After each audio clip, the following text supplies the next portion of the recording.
All right, Saagar, what's on your radar? Well, I touched a bit on this yesterday, but a very curious thing happened in the 1 week that I was gone. Before I left, there was a massive internecine war within the Republican Party about unemployment extension.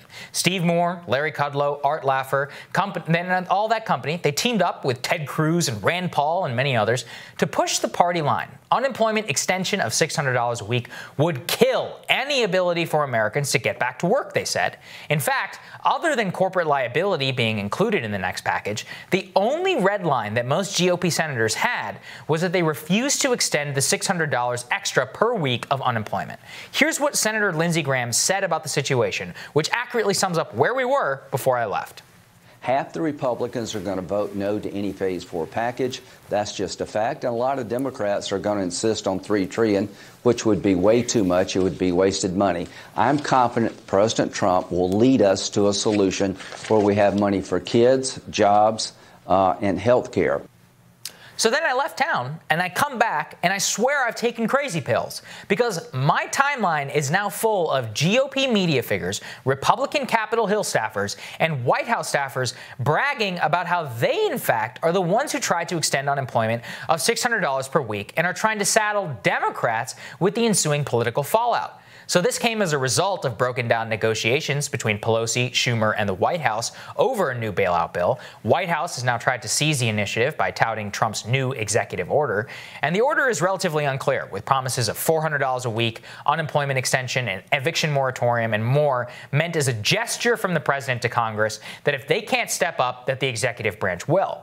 Something I absolutely support, by the way, in principle, while having some deep skepticism here about how this program will actually be executed. But I'm not going to focus today on that order itself. Instead, I'm going to demonstrate what it reveals about the Republican Party and the major missed opportunity that tells a deeper lesson about Trump's presidency.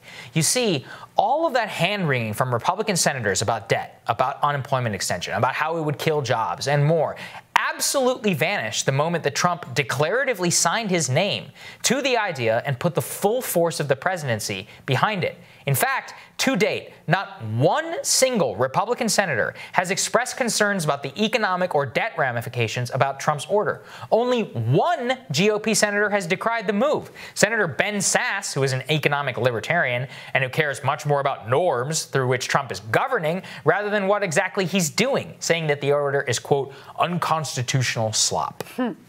Not even Rand Paul, the most committed libertarian senator in the body, who emerged from meetings with Republican senators just a few short weeks ago, calling them Bernie bro Democrats for wanting another bailout, had a word to say.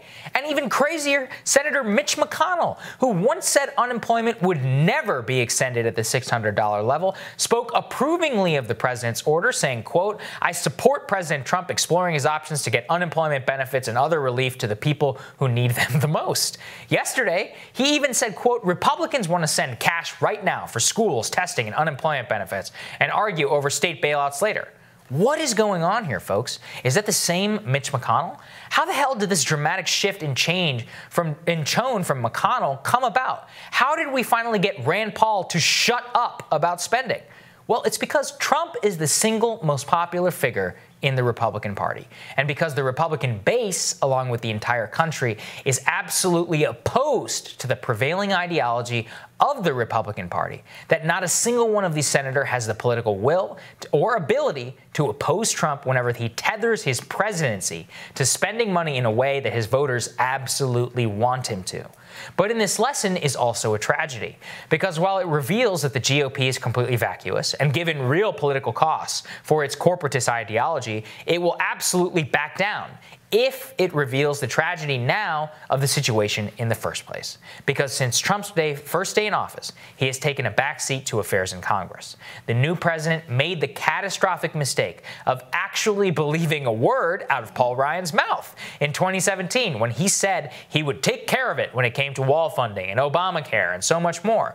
By the time he knew it, it was November 2018. Trump had done none of what he promised in 2016, except for the GOP tax cut dream, and Republicans got clobbered in the House.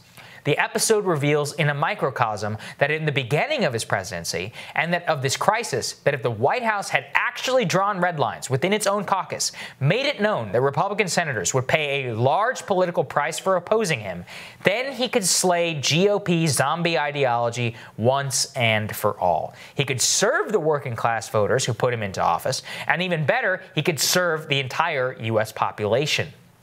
The problem has been instead, Trump has viewed personal fidelity to himself as the barometer for whether he'll throw his political weight behind somebody, rather than fidelity to the departure from deep GOP ideology that propelled him to office. Take the most recent example of this in the primary race between football coach Tommy Tuberville and former Senator Jeff Sessions. Tuberville, by all accounts, he's a through-and-through corporatist who will do whatever the Koch network tells him to do. Sessions, on the other hand, is the intellectual father of so much of what Trump ran on in 2016. And yet, Trump threw his political weight behind Tuberville because he personally hated Sessions for his mishandling of the Russia investigation. Close your eyes and imagine instead Trump using the power of his Twitter account, his massive news conferences, to put Republicans on notice. If they don't show up to vote for a large fiscal package with his name on it, they would pay a big price from him in November. That is presidential leadership in a time of crisis. That's what FDR did in the New Deal. That's what LBJ did in the aftermath of the assassination of John F. Kennedy. It's how titanic legislation moves through Congress in times of crisis. Absent that leadership, we get what we have right now. The White House executive order is well-intentioned, but the power of the presidency is simply not enough alone to deliver the aid that Americans need right now. Nancy Pelosi and Chuck Schumer seem entirely content to let the country burn, and many Republicans kind of seem to agree. But in this executive order is a lesson. These people are only powerful until someone else, even more powerful, comes along and shows that they have no popular support whatsoever. It's a lesson in power, how it can be used, and what happens when someone who has it doesn't seem to be using it all that well. I just think it was remarkable to me. Crystal, I come back, and I see all these Republicans. I see the White House sending me these things being like unemployment. And I was like, these people, the same people who told me unemployment was a no-go, not going to be renewed whatsoever. And yet I didn't hear one word. Not from Rand Paul. Not even Ben Sasse is objecting to the order itself. McConnell supports the order. He's like, we're the ones that want to spend. That's when I really realized, I'm like, first of all, these people are vacuous. They have no ideology, except, in a time of crisis when they'll vacuum, they'll go to their default. But how easily it could be beaten. Yes. And how much I wish that he would use the power of his presidency to actually smack him around a little bit and say, no, you have no power here. I'm the single most popular figure in the Republican Party, and use that to push a large package that he could have done. I really thought at the beginning of his presidency that would be exactly the type of president, and it would be so popular. And I was like, oh my God, Democrats are going to be destroyed because he's going to come in, he's going to do this massive infrastructure spend. Republicans who blocked it all 8 years of Obama, suddenly they'll be magically all on board. Of course, Democrats have to back the spending in their district, and they've been in infrastructure for a long time. You get this huge deal.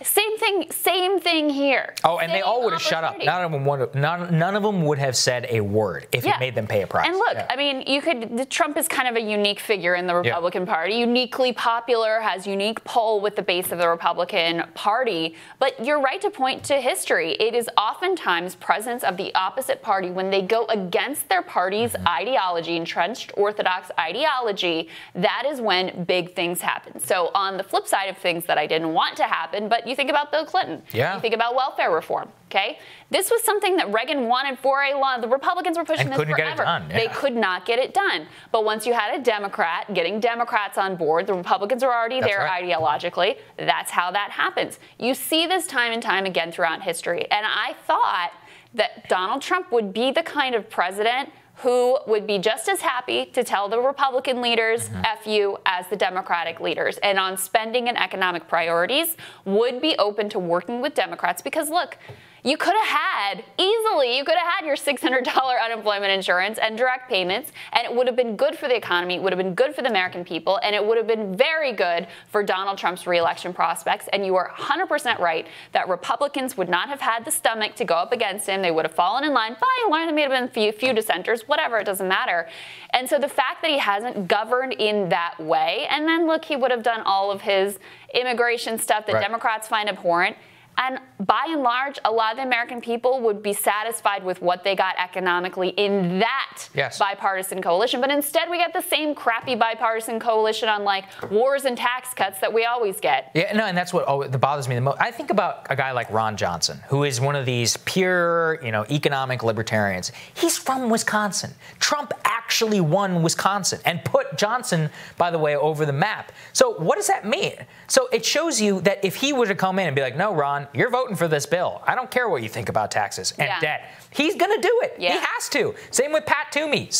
He's a total conservative, ideology person. He's from Pennsylvania. Yeah, have fun. Have fun getting reelected in Steeltown when Donald J. Trump says, you don't vote for this, I'm going to come to Steeltown and tell them exactly what you did to me. And you pointed to Sessions and Tuberville. And we covered last week the Tennessee primary. That's right. Which was a similar dynamic. You had a dude there, the guy who ended up winning, whose name I'm blanking on right now. But anyway, ends up winning. He's a private equity executive who was buddies with Mitt Romney. But he completely bowed before Trump. And so even though he's a corporatist through and through, Trump backs him in the primary. He ends up beating Manny Sethi, who's more aligned with that, Trump agenda as articulated back in 2016. Same thing in Kansas. We covered Kobach. Yeah. Trump stays out of that. They lets the Chamber of Commerce guy go through. And I always have to say, I don't like any of these people. I'm not cheering for them. But if you are looking at, he had just those 3 seats alone in states that Republicans are very likely to win. Instead of getting 3 Trump-aligned, based on the 2016 model, ideologues, you get 3 standard-issue Chamber of Commerce.